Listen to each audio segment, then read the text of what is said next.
consejero continental Guadalajara Escano, además del sector ejecutivo Enrique Castro García. Para dar paso a esta conferencia magistral, muy rápido, de la elección presidencial de las gubernaturas 2018, vamos a hacer uso de la voz de nuestro Baños, consejero electoral del Instituto Nacional Electoral. Por favor.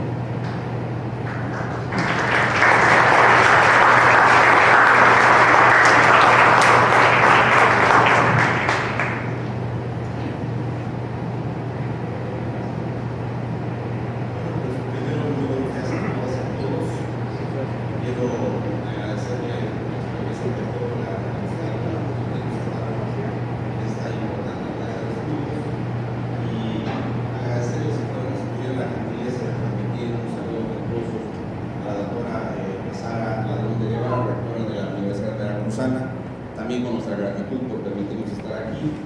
Quiero saludar también con mucho afecto al presidente del órgano electoral de Veracruz, al maestro Bonilla, y a nuestro delegado aquí en esta importante actividad operativa, lo mismo que a los consejeros y consejeras electorales del órgano electoral y muy distinguidos amigos que están hoy presentes, particularmente al maestro Juan Manuel Barajas, que ha tenido la gentileza de invitarme para estar aquí en este evento. Quisiera empezar por contextualizar un poco el tema, porque finalmente el conteo rápido es un instrumento que sirve para generar certeza en cuanto a los resultados de las elecciones, que si bien es una tendencia de la votación, es una tendencia de la votación que no se obtiene a partir de las encuestas de salida o de las encuestas de boca de urna, sino que corresponde a una medición de tendencias basada en resultados específicos de las actas o de documentos importantes de las mesas directivas de casilla. Este es un primer punto que quiero señalar, pero para poder llegar a eso, creo que es necesario que podamos contextualizar un poco lo que ha sido esta última de las elecciones. Hubo muchos acertos sobre la elección federal del 2018, particularmente los consejeros electorales y muchos analistas dijeron que esta era la elección más densa de la historia, la más grande de la historia de nuestro país. Al menos de los últimos 28 años parece que sí. Es una elección que tuvo la concurrencia con elecciones locales en 30 entidades federativas, solamente Baja California y el estado de Nayarit no tuvieron elecciones. Ahora tendrá elecciones el estado de Baja California para renovar la gobernatura y los demás cargos de elección, pero en el 2018 Nayarit y Baja California no tuvieron elecciones de carácter local y por tanto hubo en 30 entidades federativas. Estamos hablando de 3.406 cargos, si tomamos en consideración que los ayuntamientos se tomaran como uno solo, pero si desagregamos todo lo que son las regidurías, las sindicaturas y obviamente las presidencias municipales están metidas dentro de las planillas de los ayuntamientos, estamos hablando de más de 18,000 cargos de elección popular que estuvieron en disputa en estas elecciones pasadas. Ese es un primer dato que llama la atención y creo que este es uno de los primeros temas que tienen que ser discutidos a la luz de, digamos, de todos los resultados en la parte operativa que se tuvo con la elección del 2018. Es decir, si la simultaneidad de la organización de las elecciones es un aspecto benéfico para el sistema electoral mexicano y si esa simultaneidad la debemos de mantener, porque a este paso, en un lapso no mayor a 3 años, estaremos prácticamente teniendo elecciones generales en el país. Y obviamente esa simultaneidad ha sido posible por la vía de las casillas únicas.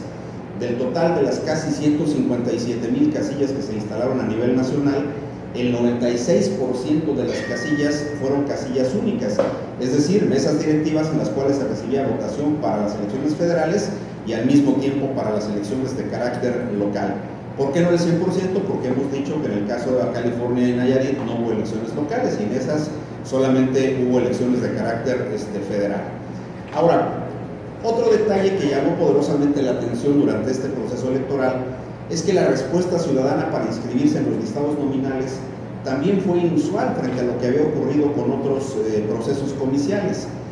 La expectativa que tenía el Instituto Nacional Electoral es que los listados nominales a enero de este año cerrarían con un universo aproximado de 88.2 millones de personas. y cerramos con casi 1 millón más de personas en la lista nominal. Es decir, la cobertura de la población mexicana que tiene 18 años o más en el padrón electoral es casi en su totalidad. Tenemos alrededor de 1 millón de personas todavía que no están siendo ya mayores de edad en los listados nominales, pero es un porcentaje realmente menor frente a todo el universo de los que ya están en las listas nominales. 1 millón de personas más significó casi 2.000 casillas adicionales de la previsión original establecida por el Instituto Nacional Electoral para la instalación de las casillas. Otro tema relevante, me parece, del proceso tiene que ser analizado a la luz de la relación que existen entre el Instituto Nacional Electoral y los órganos electorales de los estados. Ese es un punto que va a estar en la mesa de la discusión. No hay, al menos no en el futuro inmediato, una reforma electoral en puerta, pero en un mediano plazo será sin duda un tema de discusión, y por supuesto que esta relación que se dio a partir de la reforma del 2013-2014 entre el Instituto Nacional Electoral y la correspondiente desagregación de atribuciones entre unos y otros será un tema, en mi opinión, de discusión. Hay muchos puntos a favor, me parece a mí, para mantener y fortalecer ese sistema, pero también hay muchos elementos que podrían dar para volver a desconcentrar y fortalecer obviamente la estructura de los órganos electorales de las entidades federativas. Pero ese será, insisto, un punto específico de la discusión. También durante el proceso electoral se habló mucho de que los ciudadanos estaban en un esquema de desencanto con la democracia, que los ciudadanos tenían quejas o tienen quejas severas contra las instituciones públicas, que los gobiernos, los partidos políticos, los legisladores no tienen una credibilidad frente al universo de los ciudadanos, y por consecuencia el proceso electoral daría una respuesta concreta a ese esquema de planteamientos de los ciudadanos.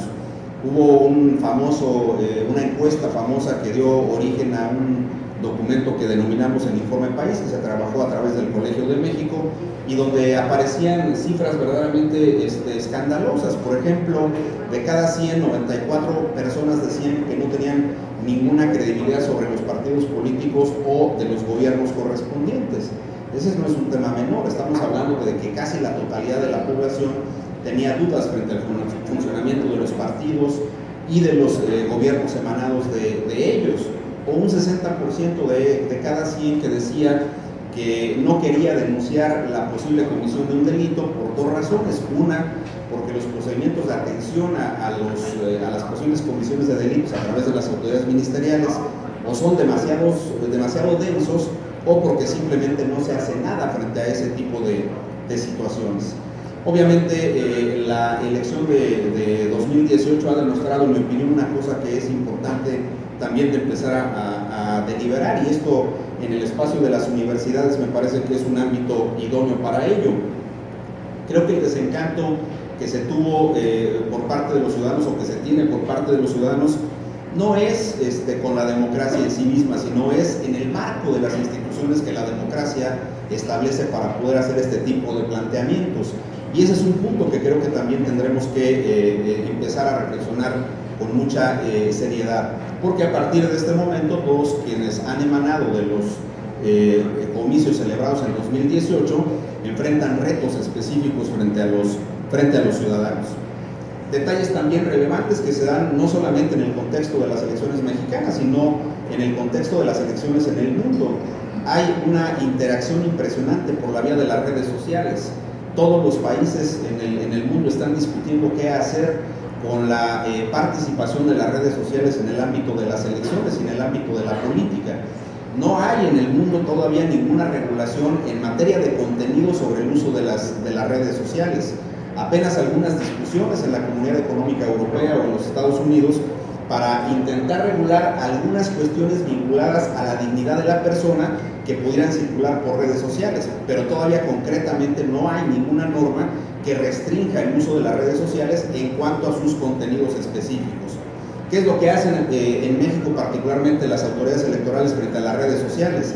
Lo que se hace es simplemente medir cuánto gastan los candidatos y los partidos colocando propaganda en las redes sociales, pero no revisando los contenidos. Hay que tener mucho cuidado con eso. Y ustedes tienen, a propósito de las redes sociales, un ejemplo cercano que fue en el gobierno de Fidel Herrera, cuando circulaba en las carteleras nacionales la famosa película del Rudo y Cursi, que seguramente ustedes la recuerdan.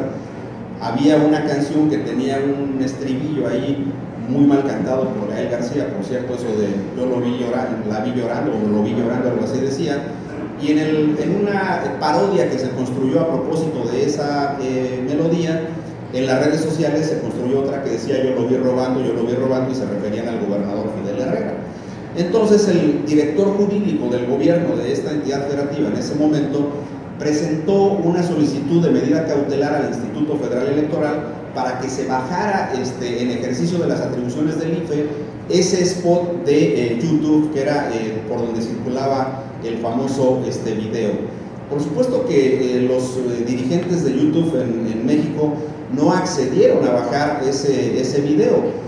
Alguien me va a decir ahora, no, pero es que sí desapareció de la red social. Sí desapareció, pero no fue por un asunto vinculado a cuestiones, digamos, de lesiones a las instituciones públicas, sino porque había problemas de derechos de autor. Eso alegó YouTube en ese momento, y es una cosa completamente distinta a la regulación desde la, digamos, desde la materia electoral sobre el uso de las redes sociales. Y de esos ejemplos les puedo dar cualquier cantidad, pero vamos, me quedo ahí en esa parte para decir que en este proceso electoral creo que las redes sociales tuvieron su boom en cuanto a la utilización en materia electoral. De hecho, debo decir con toda claridad que el presidente Enrique Peña es el primer presidente de México que está sujeto directamente a la interacción de las redes sociales. Las redes sociales circulan con una enorme velocidad casi cualquier información. Es como un gran Big Brother, ya no puede uno estar en ningún lado, y si un senador aparece en algún restaurante de Puebla con una chica joven, pues entonces le sacan una fotografía y la ponen en redes sociales. Ustedes vieron esa nota que fue muy, muy famosa y que le decían ahí ciertas cosas a conocido ex legislador en esa Cámara. Entonces, esa parte de las redes sociales que no solamente tienen velocidad, sino tienen una enorme cobertura. Nosotros en el transcurso de este proceso electoral establecimos una cosa que le llamamos acuerdos de cooperación y acuerdos pues sí, para intercambio de información con las redes sociales. Por ejemplo, YouTube en el mes de diciembre del año pasado explicó que tenían una membresía, o sea, un conjunto de usuarios por 2.160 millones de personas en el mundo, y que de esos 2.160 millones, 80 están en México, y que al menos hasta diciembre del año pasado, ahora deben ser más, había 80 millones de personas que por lo menos tenían una interacción con las redes sociales. Y como yo me declaro neófito en el uso de las redes sociales, y además no tengo cuenta de Facebook, le pregunté a los que nos explicaban estas cuestiones qué significa una interacción. Entonces ellos dicen que 80 millones de mexicanos al menos una vez al mes le dan like a alguna fotografía, algún mensaje, colocan alguna cosa en su cuenta de Facebook, y por tanto consideran que es una red con una enorme utilización. Y hay otras que han crecido de una manera exponencial, incluso frente a la capacidad de comunicación que tiene el Twitter, porque Instagram y otras más pues también han venido con un impresionante desarrollo. Y entonces pudimos ver durante el proceso electoral que había manejo de información sobre las elecciones que podían generar un escenario complicado para las autoridades electorales. Ejemplo, se dijo en algún momento que las credenciales de elector emitidas por el Instituto Federal Electoral no servirían para ser utilizadas en la jornada electoral del 2018. Pero como ustedes saben, desde la reforma del 2007, las credenciales de elector tienen una vigencia por 10 años. En consecuencia, lo que había que ver era si en el reverso de la credencial, esa credencial tenía una vigencia por ese periodo de 10 años, y se podía votar obviamente con ellas si estaban vigentes para esta ocasión. O la discusión más ocurrida, que parece increíble, ustedes te cuentan esto a autoridades electorales de algunos otros países y les da mucha risa, pero el hecho de que el crayón no sirva, le pongo comillas a eso de no sirva porque eso sí me pega, que no sirve para marcar la boleta, que porque se borra, eso es una mentira, es parte de las esquizofrenias que hay en las elecciones. Pero ¿qué fue lo que pasó con el famoso crayón? Para empezar, debo decirles que el crayón no es cualquier crayón, no es un crayón que se compre aquí en la papelería para ir a cumplir con los trabajos de dibujo de los niños de la primaria o del kinder. No, ese crayón está construido con una cera especial que justamente lo que impide es que se borre la marca sobre el emblema del partido en el cual el ciudadano ha depositado su confianza. Y aquí entonces nosotros hicimos una prueba a nivel nacional para demostrar que ese crayón no se borraba. Lorenzo Córdoba y un servidor aparecimos ahí en una, diría el presidente ya de la República, en estas parafernalias que hay de estas cosas, aparecimos ahí con todos los medios de comunicación, marcamos las boletas, pusimos cualquier cantidad de gomas y los medios de comunicación intentaron borrarlas y simplemente no se pudo. Pero ocurrió que en el caso concreto de una prueba nacional que hicimos en las delegaciones del Instituto Nacional Electoral, concretamente en Morelia, una chica de un medio de comunicación le cargó la mano pues bastante fuerte a la boleta y la rompió. Entonces dijo, no, que no se borraba. Pues no se rompió, no se borró, se rompió la boleta. Y ahí está la fotografía en la cual aparece el hueco de la boleta y la chica dijo que se había roto. Y entonces a nivel nacional las redes sociales hicieron creer que los crayones